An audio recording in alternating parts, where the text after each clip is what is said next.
Buenas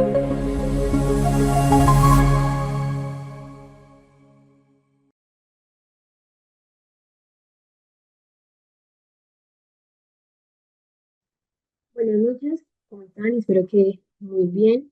Ya hoy, 17 de diciembre, estamos a vísperas de Navidad.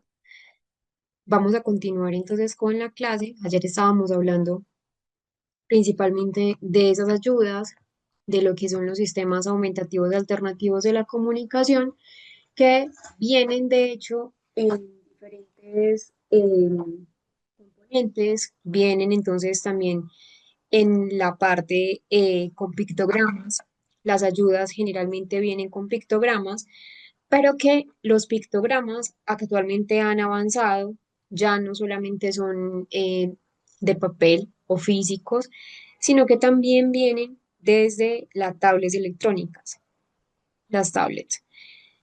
Una pregunta que me hicieron, de hecho, el día de ayer, era principalmente qué pasaba con, digamos, esa parte del componente de la adicción que muchos niños están presentando a lo que son las pantallas electrónicas, que cada vez más vemos un auge de niños, incluso más jóvenes, que están siendo expuestos muy tempranamente a pantallas electrónicas. Y esta pregunta, de hecho, es muy frecuente en todos los diplomados, en todos los cursos que doy, y es el hecho de que muchas tabletas electrónicas hoy en día, sobre todo las que tienen el sistema PEX, solo tienen el sistema PEX. Es decir, hay un control parental que impide que de pronto el niño pueda meterse a YouTube o pueda meterse a otras páginas que pueda dificultar de pronto como ese proceso. Sobre todo en el tema de los niños que son menores a 13 años, donde la idea es que no estén tan expuestos a pantallas electrónicas. En la tablet solamente estarían expuestos a sistemas aumentativos alternativos, que por ejemplo es el sistema PEX. Hay un software que es el software Grid 3, que es muy bueno, de hecho, que lo pueden incluso mirar allí o descargar en la página Arasac, que yo les compartí, se las voy a volver a compartir en este momento, que de hecho es una herramienta que a muchos pacientes y a muchos estudiantes les ha servido considerablemente. Son pictogramas, también hay software, de hecho ya les voy a compartir la pantalla del software. Algunos de ellos son pagos, otros son completamente gratuitos. Miren, por ejemplo, acá el Arasac. Entonces acá está los software donde hay varios. Ese es el grid que yo les mencionaba, pero también hay muchos otros que son software que al fin y al cabo pues les van a comunicar o van a servir para comunicar. Miren, por ejemplo, esa es una aplicación web gratuita, Grid 3. Tengo entendido hasta cierto punto que sí tiene un pago, pero que igual cumple con una función sumamente importante, herramientas online. Bueno, aquí pueden ver varios aspectos de software que pueden utilizar diferentes a los pictogramas que ya les habían mencionado. Les voy entonces a compartir nuevamente esta página, pero directamente donde están los software. Ya ustedes lo miran, ya ustedes los abren. Este me ha gustado mucho, este no lo he utilizado, pero sí he utilizado el otro, este Grid 3, pero para que ustedes entonces puedan saber, puedan hacer pues como un uso de esto y pueda servirles también a nivel de lo cotidiano. Otra pregunta que es importante resolver y me la hacían muy frecuentemente en otro diplomado era si solamente para las personas que tienen autismo grado 2 o grado 3 funcionan los pictogramas. No, los pictogramas funcionan, incluso a personas que anteriormente pues era conocido como alto funcionamiento, los pictogramas les funcionan bastante, principalmente ¿por qué? Porque el nivel de procesamiento de la información de las personas con autismo es visual.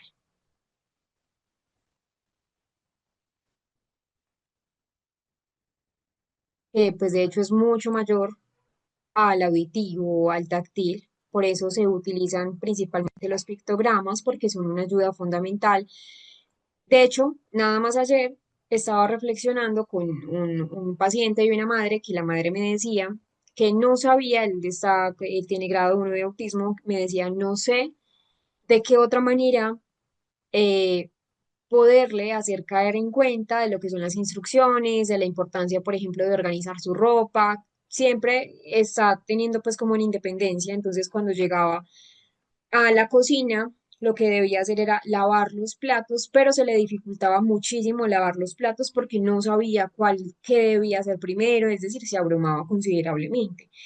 Entonces, con la fonoaudióloga, porque a pesar de que él es completamente verbal, con la fonoaudióloga se está trabajando mucho lo que es el tema de la prosodia y entender la parte emocional o el componente emocional en, en el discurso, de utilizar los pictogramas.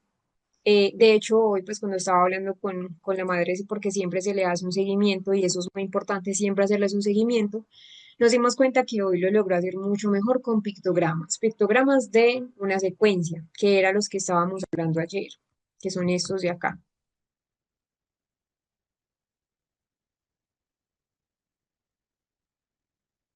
Y hay varios tipos, entonces hay historias sociales los tableros de elección y la secuencia de pasos de cómo hacer las cosas, cómo empezar, por ejemplo, que a veces les cuesta mucho iniciar. De hecho, esta es una de las características que más dificultad está de cómo iniciar algunas cosas, cómo iniciar algunas actividades, tienen de hecho dificultades en el inicio de. Llegamos a un tema y es un tema de lo que es el iceberg del trastorno del espectro. Cuando nosotros hacemos esta analogía, vemos que tenemos un iceberg donde lo que uno ve es muy poco frente a lo que está en lo sumergido. Y así pasa con el trastorno del espectro. Entonces tenemos un iceberg de lo que es la cognición, el lenguaje y el perfil sensorial. ¿Por qué sirve o de qué nos va a servir comprender esta parte de la analogía del iceberg? Cuando se aplica al autismo, de hecho hay muchas analogías para el autismo, para el trastorno específico del aprendizaje, pues esta analogía nos permite entender muchas o explicar más fácil muchas de las características de las personas con autismo que no son visibles a simple vista, porque se observa, o lo que se observa en la superficie, es decir, en la punta del iceberg, es solo una pequeña parte de lo que realmente ocurre internamente. Entonces, cuando desglosamos la analogía, nos damos cuenta que la mayoría de las personas notamos ciertas características, que logramos identificar fácilmente ciertas características en las personas con autismo, pero que son comportamientos que, pues al fin y al cabo, todo el mundo lo mira. Entonces, dificultades para socializar, comportamientos repetitivos y estereotipias, pero que lo que realmente importante debemos o lo que debemos entender es lo que hay debajo del iceberg, la parte sumergida del iceberg, donde son cosas que no son evidentes para los demás, pero que afecta de todas maneras significativamente a la persona con trastorno del espectro. Son experiencias internas que no siempre se perciben externamente. Entonces está el tema de la ansiedad o ese estrés social, que es posible que una persona con autismo esté luchando continuamente de forma interna para manejar interacciones sociales, incluso si no parece nerviosa. Un paciente una vez me comentaba que en su trabajo dudaban mucho si él tenía autismo o no tenía autismo, aunque ya tenía una confirmación diagnóstica, y mencionaba que en su trabajo siempre dudaban, era porque pues no parecía tener un estrés social, tenía amigos, un grupo de amigos, le costaba así, pero que no parecía nervioso. Entonces, es lo que a veces no notamos, pero que igual está en el trastorno del espectro. Y el tema del procesamiento sensorial, que es muy frecuente en el trastorno del espectro autista. Muchas personas con autismo tienen problemas significativos para procesar estímulos sensoriales, el ruido, las luces brillantes, ciertas texturas. Esto les cuesta bastante filtrarlo, manejarlo y a veces, muchas veces no nos damos cuenta si a la persona le está molestando o no, pero hay un malestar interno. A lo que quiero llegar es que en el iceberg son las cosas que nosotros coloquialmente no notamos, que comúnmente no notamos, que muchas veces las personas con autismo no nos dicen y pueden estar en un lugar y no nos dicen que la luz les molesta, pero se sienten incómodos. y que también hay algo fundamental y es esa fatiga mental y esa fatiga emocional, lo que es el burnout autista. Creo que muchos hemos escuchado ese término que pues es el tema de tratar de adaptarse a esas expectativas sociales, ajustarse a un entorno que no es amigable para el autismo va a ser muy agotador. Y que también, aunque no sea obvio, las personas con autismo pueden estar luchando por entender expresiones faciales, pueden estar luchando por entender ese lenguaje corporal o las normas sociales implícitas y que la idea es poderlos ayudar. Es importante no solamente entender lo que ya hemos visto del autismo, sino que debajo de eso hay un iceberg enorme. Entonces, el iceberg nos subraya que el autismo no es solo lo que se ve a nivel externo, que es crucial comprenderlo porque detrás de esos comportamientos visibles, pues al fin y al cabo hay experiencias que son internas, que son mucho más profundas, que al igual, entonces que un iceberg, lo que está debajo de la superficie, en las personas con autismo tiene un impacto, de hecho, mucho mayor. A tener en cuenta esta característica porque a veces puede ser difícil incluso para ellos. Veamos un poco de lo que son las características clínicas desde la neuropsicología infantil. Hay algo muy importante y que yo les mencionaba ahora, pero que se me pasó mencionarles, pues como explicárselos un poco más o ahondar un poco más en eso, es que el procesamiento, y también era una pregunta que me hacían ayer, y es que el procesamiento visual en el trastorno del espectro autista, de hecho, es un dominio clave. Entonces, las evaluaciones neuropsicológicas, pues la idea es que las explicaciones se pueden realizar a través incluso de lo visual. Y para comprender ese perfil neuropsicológico general, no solamente cuando me refiero al perfil neuropsicológico, me refiero solamente al coeficiente intelectual, no, sino todo en general, pues hay un patrón que es muy heterogéneo.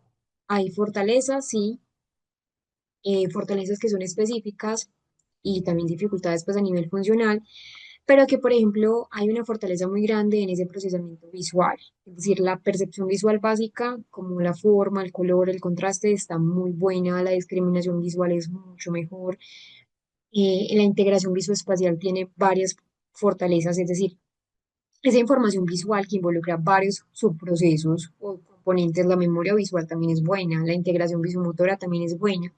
Y todo lo que es el procesamiento visual social, mirada, gestos, expresiones, va a estar disminuida. Entonces, por ejemplo, en el perfil típico del procesamiento visual en el autismo, vemos en la evaluación neuropsicológica, ya les voy a seguir compartiendo la pantalla, esto sí es muy importante que lo tengamos en cuenta antes, es que igual existen fortalezas que en la mayoría de las evaluaciones neuropsicológicas nosotros podemos encontrar. Entonces podemos encontrar que tienen una excelente atención al detalle, lo que ya hemos mirado de las teorías explicativas, entonces una coherencia central debilitada y una alta capacidad para detectar los patrones visuales en la mayoría de las personas con autismo. No quiere decir que toda persona con autismo tenga esa fortaleza, pero que sí encontramos que en el nivel uno, que es el nivel que necesita menos apoyo, tienen esa fortaleza y que también hay una búsqueda buena visual en la parte de rompecabezas visual de Luis y el Wise les va muy bien, en el copiado de figuras les va muy bien, en los diseños geométricos les va muy bien, porque hay una preferencia por estímulos visuales que son predecibles y que son estructurados. Entonces esto explica por qué el estilo cognitivo de la persona con autismo es conocido por un procesamiento más local desde esa coherencia, de la coherencia central. Sin embargo, también encontramos dificultades que son frecuentes. Por ejemplo, integrar el todo, que tiene que ver entonces con integrar todas las partes de una imagen, van a tener dificultades, dificultades de pronto en percepción de esos rostros. De hecho, hay mucha prosopagnosia combinada con esa parte del autismo y la lectura de expresiones faciales también les cuesta. Ver con un procesamiento visual, pero un procesamiento viso-social y la interpretación también de escenarios sociales. Entonces es importante tener en cuenta que hay unos modelos teóricos desde neuropsicología que explican estas habilidades. Entonces la teoría de la coherencia central, que como les mencioné ese día en la clase, pues hay un predominio por ese proceso local sobre el global, que el detalle gana sobre ese contexto. y que también pues hay unas alteraciones más corticales que tenga que ver con esa parte dorsal ventral, es decir, esa vía dorsal, que es el dónde y el cómo, que procesamos dónde y cómo, que son dificultades que las personas con autismo van a presentar en cuanto al espacio, la coordinación, el movimiento y la vía ventral, que tiene que ver más bien con el qué, donde en el autismo es el reconocimiento de lo que son los objetos, los rostros, va a estar con alteración. Entonces, desde la neuropsicología del trastorno del espectro, nosotros vemos características que son sumamente variadas. En el autismo vemos, de hecho, muchas variaciones, desde un coeficiente intelectual que está limítrofe, que no es promedio, que está por debajo del promedio de 80, por ejemplo, hacia abajo. El promedio va de 90 a 110, o ese coeficiente intelectual que está por encima del promedio, o personas que están dentro del promedio. Entonces, hay un coeficiente intelectual que es sumamente variable. Esa interacción social también puede ser una persona fría o apartada, puede ser un activo atípico. De hecho, hay muchas personas que a nivel social y son autistas, pues tienen un buen desarrollo social, tienen amigos o hay otras personas que les cuesta incluso socializar.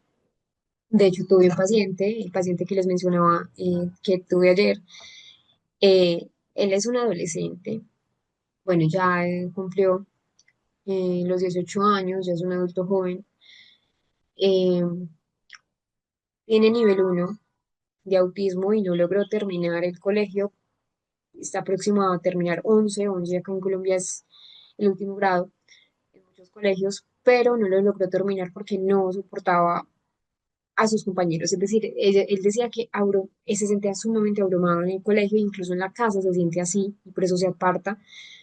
En la comunicación puede ser no verbal o verbal, eso ya lo veíamos, las habilidades motoras puede ser una persona torpe con descoordinación o una persona ágil coordinada. De hecho, hay muchas personas con autismo que tienen buen rendimiento físico, son ágiles, son coordinados, que no hay una dispraxia concomitante. Recuerden que los trastornos de movimiento también pueden estar involucrados con el autismo. En la parte sensorial puede ser hiposensible o hipersensibilidad y el arousal, que es el nivel de alerta que va a tener una persona que tan despierta está. Puede ser una persona bajo sin respuesta al entorno social o que puede estar hiperalerta. Entonces, desde la neuropsicología del autismo, nos centramos más bien en comprender, en entender qué está pasando a nivel general en la persona con autismo. Es decir, en los trastornos del espectro autista hay una variedad de niveles, ya hemos visto que son tres, pero también hay una pues, diferentes conductas también.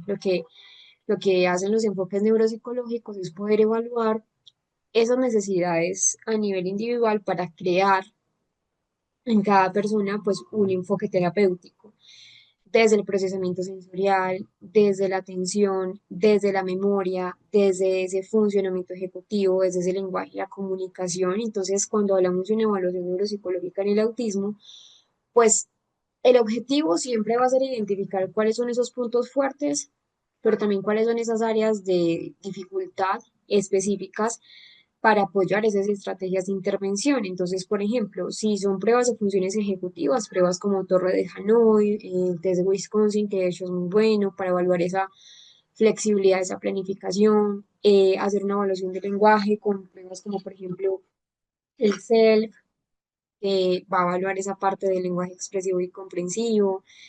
Teoría de la mente es importante, la memoria auditiva, la memoria visual y las escalas también de conducta. ¿Para qué? Después de esa evaluación neuropsicológica, siempre se debe hacer una intervención neuropsicológica. No solo se debe evaluar a través de pruebas como A2 y ADR, que claro, son pruebas gold estándar, pero que es necesario mirar cómo están sus dominios cognitivos en general. Entonces, cuando hablamos de una intervención, la intervención que busca potenciar esas habilidades que va a tener la persona y mitigar las dificultades. Entonces, por ejemplo, si tiene una alteración en habilidades sociales, que es muy frecuente, entonces ejercicios para mejorar esa interacción social, ese reconocimiento de emociones, esa comunicación, es decir, habilidades en teoría de la mente,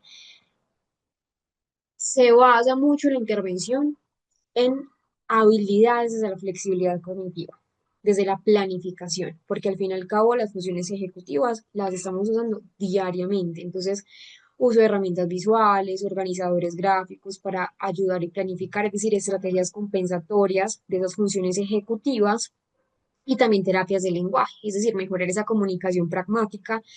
Si es una persona verbal, trabajar esa comunicación pragmática, que es importante, y esa comprensión del lenguaje figurado también, ese lenguaje abstracto, que al fin y al cabo siempre estamos necesitando esto. Algunos casos de autismo pueden ser clasificados como discapacidad intelectual, otros no. No siempre una persona que tenga trastorno del espectro autista va a estar en esa clasificación de discapacidad intelectual. ¿Por qué? Depende de varios factores. Nivel de funcionamiento adaptativo. ¿Qué tan independiente es en la vida cotidiana? Mencionábamos hace algunas clases que el hecho de tener un coeficiente intelectual promedio o incluso alto o por encima del promedio no es garantía de buenas habilidades eh, en la vida cotidiana. Hay personas que tienen un coeficiente intelectual y que tienen autismo y que el coeficiente intelectual es promedio, pero que sus habilidades adaptativas no son buenas. De hecho, vimos ayer un caso, que era el caso del niño pequeño que tenía un coeficiente intelectual en 106 promedio, pero habilidades adaptativas que estaban por debajo de su edad. Y también esa discapacidad intelectual, perdón, esa discapacidad se asocia si hay entonces otros síndromes o condiciones médicas. Entonces, cuando el autismo sí se considera una discapacidad intelectual, el TEA está reconocido, ya sabemos como una condición del neurodesarrollo, no siempre es una discapacidad, no siempre va a estar clasificado allí, depende de ese grado de afectación en la vida cotidiana. Por ejemplo, entonces si el autismo afecta significativamente en la persona, su comunicación, su interacción social, afecta su autonomía para comer, para cocinar, para hacer sus cosas, vestirse de manera independiente, depende también de esa educación o ese funcionamiento adaptativo.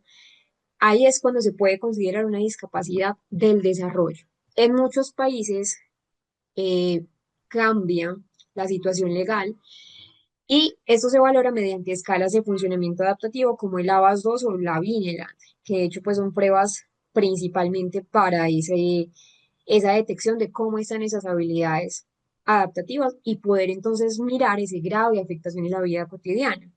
Pero también si existe una presencia de discapacidad intelectual, si está por debajo de 70 en un coeficiente intelectual. Entonces, si el niño tiene autismo más discapacidad intelectual, suele clasificarse como una discapacidad múltiple o una discapacidad del desarrollo, que esto lo hablábamos en la segunda clase.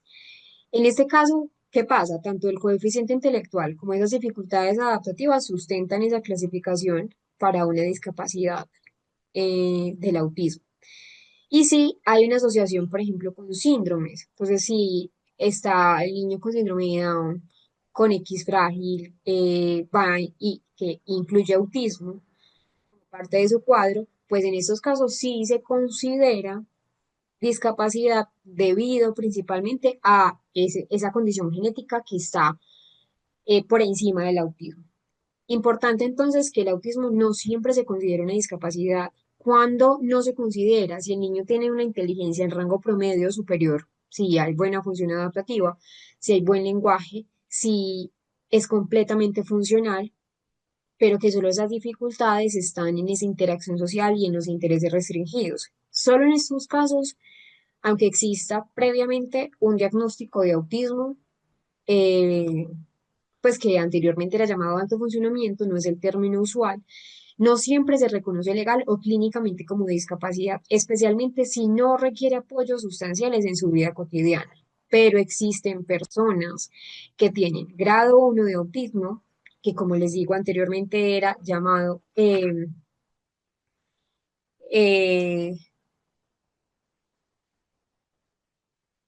un autismo de alto funcionamiento, no es un término correcto, no es un término que se deba usar. En ese caso, la idea es que pues se mida realmente cómo están esas funciones adaptativas. Entonces el coeficiente intelectual puede ser inferior al promedio en tres cuartas partes de la población con autismo. La capacidad adaptativa puede ser inferior al nivel intelectual, lo que les había mencionado. La atención pueden tener dificultades, por ejemplo, en dividir, en alternar el foco atencional, en la atención conjunta, esa atención compartida, es decir, compartir junto con otras personas una misma emoción, una misma situación, un mismo objeto, les cuesta muchas veces funciones ejecutivas, flexibilidad cognitiva baja, organización y planificación con alteraciones. Y eso es importante, el coeficiente intelectual. De 90 a 109, 110 es promedio, 6 a 80, 89 es bajo promedio, 6 a 70, 79 es límite o limítrofe de la frontera. Por debajo del 70 ya se considera una discapacidad intelectual con rangos diferentes. 50 a 70 leve, de 40 a 54 es moderada y por debajo de 40 es severa una discapacidad profunda. Entonces es importante evaluar el coeficiente intelectual en personas con trastorno del espectro. Es importante por razones clínicas y educativas. Es decir, para establecer un perfil cognitivo individual. El autismo, pues ya sabemos que es un espectro muy amplio, que algunas personas tienen discapacidad concomitante, otras personas no, y que nos permite ese coeficiente intelectual, pues hacer todo un esquema, detectar todo ese esquema de perfil de fortalezas y perfil de debilidades cognitivas que pues nos da como tal un punto de partida, es decir, si hay buena memoria visual, pero dificultades en el herramienta verbal, entonces que en la parte educativa puedan ayudarle a esto, identificar si hay la discapacidad intelectual asociada, que influye al fin y al cabo en el pronóstico y en ese diagnóstico, pero que también evaluar el coeficiente nos da unos objetivos nos permite ajustar esos objetivos terapéuticos desde fonobiología, desde psicología, desde terapia ocupacional.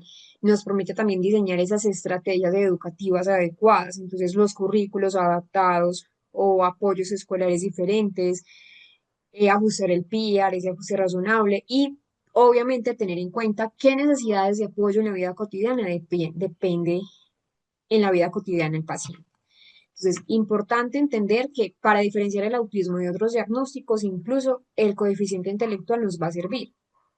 Algunos cuadros como discapacidad intelectual, TDAH, dificultades del aprendizaje, pueden compartir síntomas con el autismo. Entonces, cuando evaluamos el coeficiente intelectual, nos permite confirmar o descartar diagnósticos diferenciales, que es lo fundamental y comprender esas dificultades en el comportamiento, esas dificultades en la comunicación que son propias o derivadas de un bajo funcionamiento a nivel cognitivo. Entonces, para comprender mejor esa adaptación social y ese funcionamiento diario, los niveles de coeficiente intelectual van a estar relacionados con, primero, capacidad para adaptarse al entorno. El desarrollo del lenguaje. Entre mejor coeficiente intelectual, mejor desarrollo del lenguaje.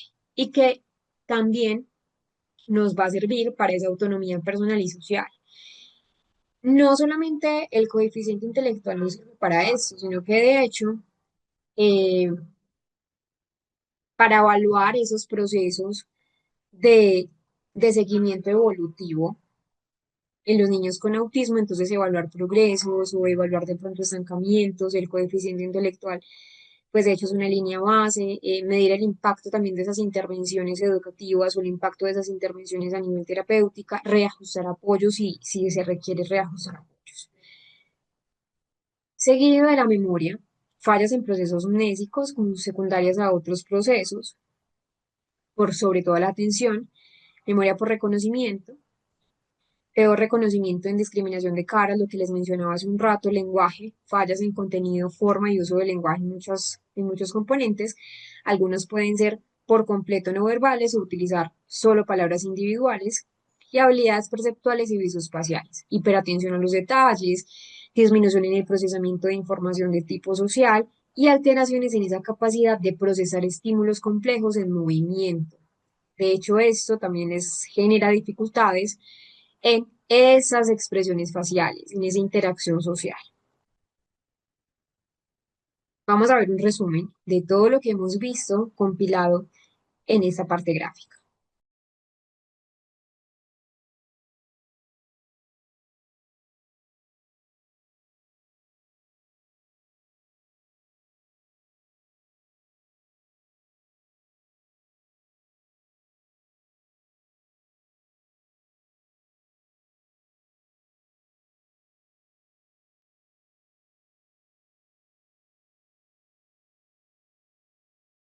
Y allí en el video estábamos viendo o escucharon algo que era la microbiota intestinal relacionado con el trastorno del espectro. Actualmente, pues sí, están en estudios, todavía no hay estudios que sean concluyentes, pero que sí es un campo de investigación que está muy activo, que está muy en auge dentro de lo que es la neurociencia, dentro de lo que es el entorno pues, clínico académico. En general, ¿qué es la microbiota intestinal? Todos nosotros tenemos microbiota intestinal, todos nosotros tenemos un conjunto de lo que son bacterias, virus, hongos y arqueas que hace parte entonces de toda la parte de los microorganismos que nosotros tenemos en nuestro cuerpo. Y que la función clave de la microbiota intestinal es primero evitar toda esa parte del tracto intestinal que se encarga de la digestión, del metabolismo, de la regulación incluso de ese sistema inmunológico, de la producción de hecho de microtransmisores, porque hay un eje intestino-cerebro, por eso es de neurotransmisores. Entonces, dentro de las investigaciones se ha podido relacionar que pues la conexión entre la microbiota y el cerebro tiene que ver pues o tiene que ver con esa dominancia cerebro eje intestino-cerebro, que pues es una vía de comunicación bidireccional que incluye entonces primero ese sistema nervioso entérico, el sistema nervioso vago, el sistema nervioso inmunológico, porque como ya les mencioné, la microbiota también tiene que ver con esa parte inmune, y esos ácidos grasos que son una cadena corta pues como de butirato. Ese eje es especialmente relevante en etapas tempranas en ese proceso de neurodesarrollo, cuando el cerebro es altamente plástico, lo que mencionábamos antes de la plasticidad cerebral, pero que han encontrado sobre el autismo. Entonces, que hay alteraciones en esa composición en la microbiota, porque hay una mayor densidad a nivel de las bacterias, que incrementa entonces las bacterias, y que hay una disminución también de bacterias que son benéficas. Entonces, que obviamente esto empieza a alterar y que de hecho en el trastorno del espectro hay muchos pacientes que empiezan a mencionar que, y de hecho entre un 70% las personas con autismo presentan síntomas como estreñimiento, diarrea, el dolor abdominal.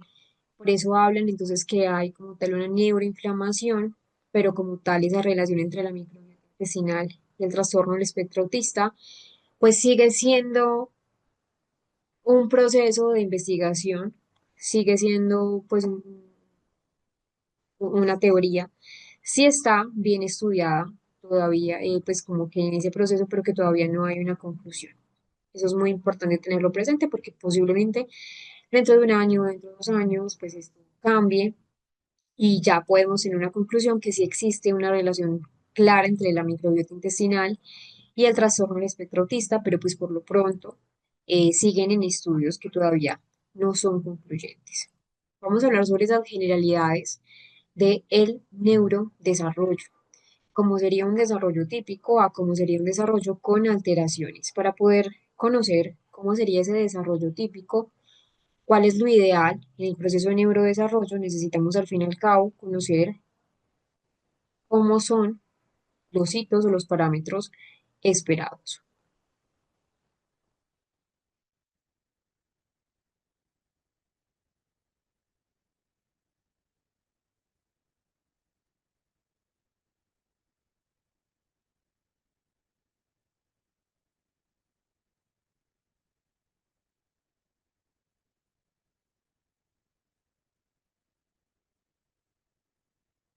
Cuando nosotros nos preguntamos qué es neurodesarrollo, nosotros debemos desglosar el término. Quizás lo primero que a muchas personas se les venga a la cabeza con la palabra neuro, sea cerebro, sea sistema nervioso, sea de pronto aprendizaje, quizás muchos piensen principalmente en lo que es el tema de la neurona, lo que son las habilidades cognitivas como la atención, la memoria, el lenguaje. Y si nos preguntamos por desarrollo, posiblemente el desarrollo sea un cambio continuo, sea una maduración del cerebro, muchos digan que desarrollo puede ser evolución o cambios biológicos o ambientales. Pero, ¿qué es el neurodesarrollo? Es un proceso biológico que nos permite esa maduración del sistema nervioso y adquisición de habilidades cerebrales complejas. Es decir, el neurodesarrollo tiene que ver con algo que es continuo. Ese sistema nervioso se madura, se forma, se organiza de manera funcional y esto hace o permite que nosotros como seres humanos adquiramos habilidades en general, no solamente habilidades cognitivas, sino también habilidades emocionales, habilidades motoras, físicas, habilidades de lenguaje a lo largo de la vida, especialmente durante esa primera infancia. Entonces, desde un enfoque neuropsicológico, cuando hablamos del neurodesarrollo, lo entendemos como una interacción que es dinámica entre una maduración a nivel biológico, donde entonces el cerebro está más preparado en esa primera infancia para enriquecerse de todo lo que hay a su disposición a través de los sentidos, a través del entorno, a través de esas experiencias tempranas, y que da lugar a funciones cada vez más complejas, como la atención, como la memoria, como esa parte del lenguaje, como la conducta, como la regulación emocional. El neurodesarrollo tiene que ver mucho con la regulación emocional.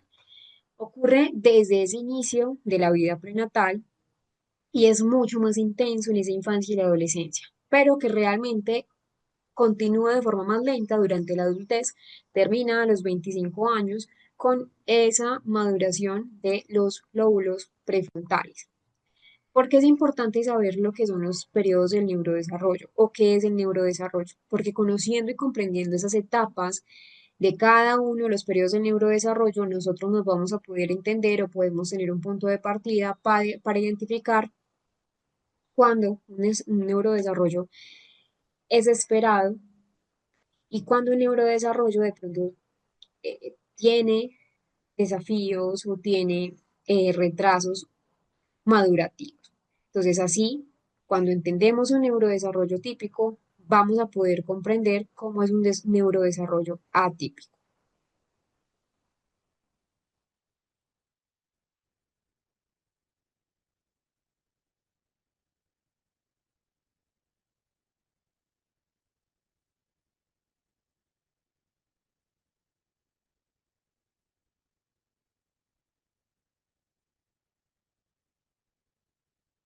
Y se deben tener en cuenta tres aspectos principales, lo que es prenatal, lo que es perinatal y lo que es postnatal, después del nacimiento. En lo prenatal es muy importante entender cuáles son esas causas conductuales de la madre previas al embarazo, cómo está la condición de la gestante para poder llevar ese proceso. Entonces, si hay un consumo exhaustivo de sustancias psicoactivas, si hay un consumo de tabaco, si por ejemplo la madre pues fue alcohólica durante mucho tiempo y la madurez parental, que en algún punto ya lo habíamos mencionado, que mencionábamos o que decíamos que entre más edad del padre o la madre, mayor riesgo de alteraciones en ese proceso de neurodesarrollo. Y en lo perinatal están las mutaciones, están las alteraciones a nivel genético y están las alteraciones cromosómicas. En lo postnatal, una hipoxia neonatal, una anoxia neonatal, la prematurez, las lesiones al momento de nacer y los rechazos. Es que al fin y al cabo esas lesiones al momento de nacer también empieza a explicar un poco eh, retrasos en el desarrollo, alteraciones en ese proceso de neurodesarrollo. Ustedes están viendo acá, es una gráfica entonces donde tiene un periodo del óvulo que va de 1 a 2 semanas, un periodo embrionario y un periodo fetal. Miren, por ejemplo, acá, entonces tenemos que de la tercera semana a de la octava semana tenemos un periodo embrionario, pero de acá aproximadamente a esa 12ª semana ya empieza ese periodo fetal hasta el nacimiento del bebé, del neonato. Resulta que nosotros en ese neurodesarrollo fetal debemos entender que hay periodos críticos fetales, no solamente periodos críticos en la infancia, sino periodos críticos fetales. Entonces, en el embarazo, cada parte del feto se forma durante un momento específico, durante un momento puntual. Ustedes están viendo, por ejemplo, que hay un momento puntual para desarrollo, por ejemplo, del corazón, que va desde la tercera semana aproximadamente, mitad de la tercera semana, hacia la octava semana. Lo mismo entonces, por ejemplo, los oídos, los ojos, los brazos, las piernas, los dientes, que se forman entonces en un periodo específico con características específicas. Entonces, el feto siempre se forma en un momento específico. Cada parte del cuerpo se forma en un momento puntual. Entonces, este tiempo específico se denomina un periodo crítico del proceso fetal o del desarrollo fetal. que para esa parte del cuerpo es crítica, que durante ese periodo es crítico ese desarrollo y que el cuerpo humano, ese desarrollo de ciertas áreas va a ser más susceptible a exposiciones. Un ejemplo de exposición puede ser consumo de sustancia de la mamá, consumo de alcohol de la mamá, infecciones durante el embarazo, como por ejemplo el virus del Zika, el citomegalovirus, condiciones de pronto de salud de la mamá, consumo de algunas sustancias psiquiátricas, pues medicamentos psiquiátricos, por eso se suspenden y que son tan importantes suspenderlas desde que se pueda suspender a la mamá. Entonces, la pregunta va es de cuál es la probabilidad de ocurrir diferentes tipos de defectos de nacimiento. Eso cambia, la probabilidad cambia a lo largo de todo ese embarazo. Al principio hay un 5% de probabilidad de tener un defecto de nacimiento, un defecto congénito, pero que a medida, y este se conoce pues como un riesgo de fondo, pero que a medida que va pasando ese riesgo, va desapareciendo esa probabilidad cuando ya se forma la estructura, cuando ya se forman los dientes, cuando ya se forma el corazón, cuando ya se forman los brazos. Una vez que esta parte del cuerpo ya se ha formado, ya no corre peligro, ya no corre riesgos de malformación eh, y que algunas exposiciones pues van a seguir afectando ese crecimiento. Por ejemplo, miren que todo ese cerebro, la médula espinal, que es todo el sistema nervioso, pues tiene mucho territorio, mucho tiempo de exposición a teratógenos, por eso es tan sensible a ciertos teratógenos, por eso es tan delicado ese proceso de neurodesarrollo, sobre todo en esa parte fetal. Entonces, el neurodesarrollo es un proceso que es altamente dinámico, que tiene una interacción entre el niño y el medio en que lo rodea, como resultado de obtener entonces una maduración de ese sistema nervioso con funciones cerebrales, con estructuras cerebrales, con la formación entonces de habilidades cognitivas, emocionales, y que el neurodesarrollo es muy complejo, sobre todo porque inicia desde muy temprano en la vida y termina a los 25 años. Debemos entender que crecimiento y desarrollo van de la mano. El crecimiento es un término más cuantitativo, entonces tiene que ver con crecer, incrementar de tamaño, incrementar de volumen, tener masa corporal, cambiar de forma, composición. Y el desarrollo es más de tipo cualitativo. Crecimiento cuantitativo, desarrollo cualitativo, porque el desarrollo es un proceso evolutivo, es sistemático, es secuencial, es continuo, donde entonces hay una complejidad también de funciones que se van adquiriendo paulatinamente. ¿Cómo van los principios del desarrollo? Entonces se produce en sentido cefalocaudal, de la cabeza hacia los pies, que son procesos continuos, que son organizados, que son secuenciales, que están influenciados por factores madurativos, por factores ambientales y genéticos, que ese neurodesarrollo evoluciona desde lo más complejo hacia lo más, perdón, desde lo más simple hasta lo más complejo, desde lo más aislado hasta los actos más integrados y que lo que les mencionaba, crecimiento y desarrollo avanzan a ritmos diferentes, pero que tienen pues una parte cronológica. A medida que vamos creciendo, nuestro cerebro va aumentando. Entonces, cuando nacemos, pesamos, o nuestro cerebro pasa alrededor de 350 gramos, va a variar obviamente de una persona a otra, pero es el gramaje general, que a los 2 años pesa 1050 y en la del adulto 1400 gramos, diferente el peso de hombres y mujeres por el tema hormonal. En el neurodesarrollo existen elementos importantes, periodo crítico, el periodo sensible y el periodo de neuroplasticidad que va a transversalizar todo el proceso de neurodesarrollo. Que la neuroplasticidad va a estar siempre vinculada al proceso de neurodesarrollo.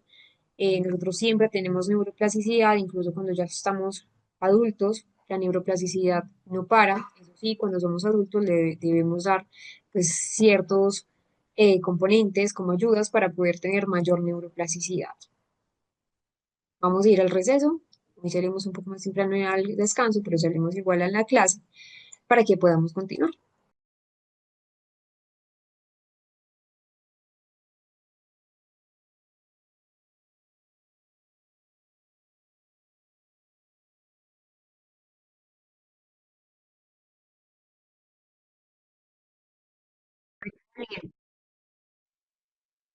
La parte del neurodesarrollo entonces tiene un hito y tiene parámetros temporales.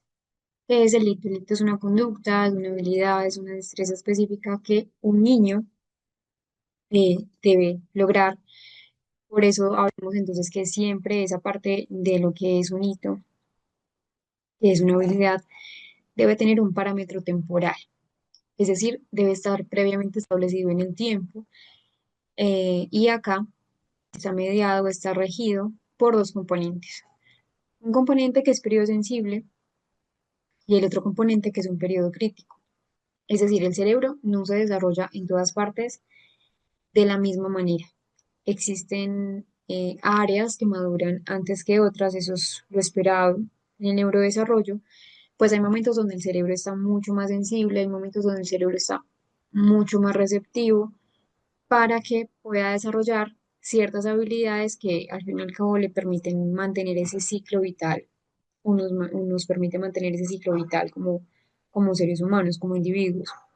Entonces son mecanismos que lo que hacen es regular nuestro cerebro y que tienen una especie de ventanas del tiempo, ventanas que son temporales que se abren durante la niñez y que permiten una mejor interacción del niño con su. Tenemos los primeros, que son los periodos críticos del neurodesarrollo. Como el nombre le menciona, son críticos porque son mucho más estrechos, son más reducidos en cuanto a la temporalidad, comparándolo, por ejemplo, con un periodo sensible. Entonces, en el periodo crítico es una etapa del desarrollo donde nuestro cerebro, nuestro sistema nervioso está especialmente sensible a ciertos estímulos o está más sensible a ciertas experiencias del entorno.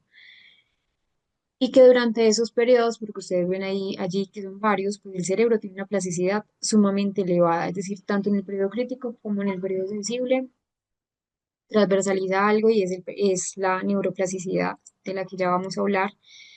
Acá tiene una plasticidad elevada, lo que significa que puede cambiar, lo que significa que puede adaptarse el cerebro con mayor facilidad, pero que también es mucho más vulnerable a lo que son las faltas de estimulación o lo que son las experiencias negativas. Por eso entonces se explica esa deprivación psicosocial, que de hecho es uno de los diagnósticos diferenciales para el trastorno del espectro autista, donde entonces el niño no alcanza los hitos esperados, no alcanza los parámetros esperados. Entonces, es de carácter limitado en el tiempo. Si no se recibe la estimulación adecuada durante este tiempo, ciertas habilidades pueden no desarrollarse de pronto correctamente o al contrario, ser muy difíciles de recuperar posteriormente. Y que acá se va a asociar con funciones específicas como la visión, como el lenguaje, por ejemplo, esa parte del apego emocional, ese desarrollo psicomotor. De hecho, acá hay algo importante y es que los periodos críticos están biológicamente determinados, pero que también están modulados por el ambiente, es decir, el ambiente inhibe o estimula. Entonces, un ejemplo de lo que es un periodo crítico del neurodesarrollo es la visión, esa percepción a nivel visual, donde hay un periodo crítico aproximado que, por ejemplo, si un ojo no recibe estímulo, como en el estrabismo no tratado, que es muy común, puede haber una ambliopía, que es el ojo vago, lo mismo el lenguaje. Si desde los 6 meses hasta los 5 o 7 años, pues no hay una buena exposición a lo que es el lenguaje, que es realmente un periodo esencial para el desarrollo del habla normal. Entonces, miren que a diferencia de ese periodo crítico y el periodo sensible, el periodo crítico, si no ocurre el estímulo, el desarrollo puede ser irreversiblemente afectado, por ejemplo, la visión binocular, lo que les mencionaba, y el periodo sensible es una ventana ideal, al contrario, para aprender, pero que no excluye que el aprendizaje sea después, que ocurra después, aunque con mayor dificultad sí, como en el caso del lenguaje en los adultos, y acá viene el periodo sensible.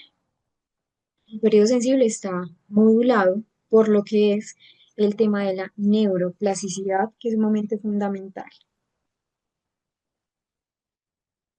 Entonces acá son ventanas de oportunidades mucho más amplias, ventanas de oportunidades entonces que le van a permitir a la persona adquirir ciertas habilidades, pero es más amplia.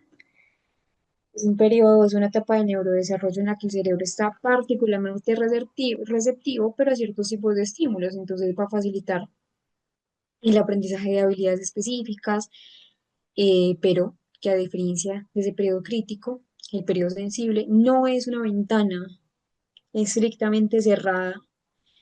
Es decir, al no ser estrictamente cerrada, permite o significa que muchas funciones se pueden adquirir posteriores. Por ejemplo, entonces en este periodo crítico es donde tenemos esa capacidad de adquirir un nuevo idioma, de adquirir idiomas que son secundarios, pues de pronto a nuestro idioma principal, porque se pueden desarrollar más adelante.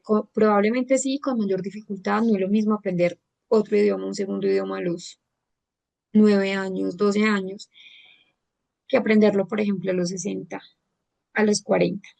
Entonces, hay unas características propias de lo que es el periodo sensible y es que es en tiempo mucho más amplio, eh, que igual hay una alta plasticidad cerebral, el cerebro pues responde de forma óptima a los estímulos durante todo ese periodo sensible, que no tiene un tiempo rígido, esto lo hace mucho mejor, pero que sí tiene un pico de sensibilidad según cada etapa y que facilita el aprendizaje natural de esas habilidades como el lenguaje, como un segundo idioma, como un control de las emociones, como la coordinación.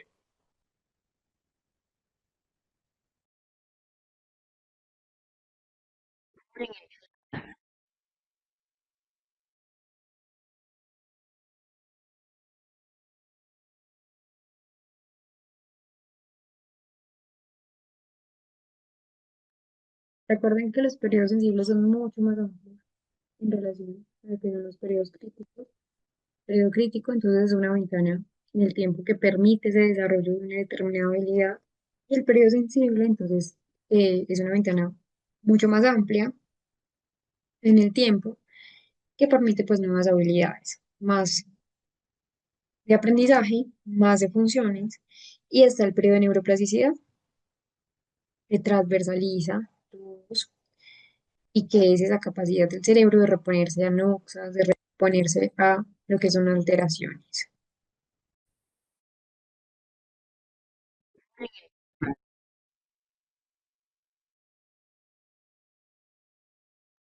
Y modo de dejar acá para que puedan entonces descansar y tener en cuenta esa parte del neurodesarrollo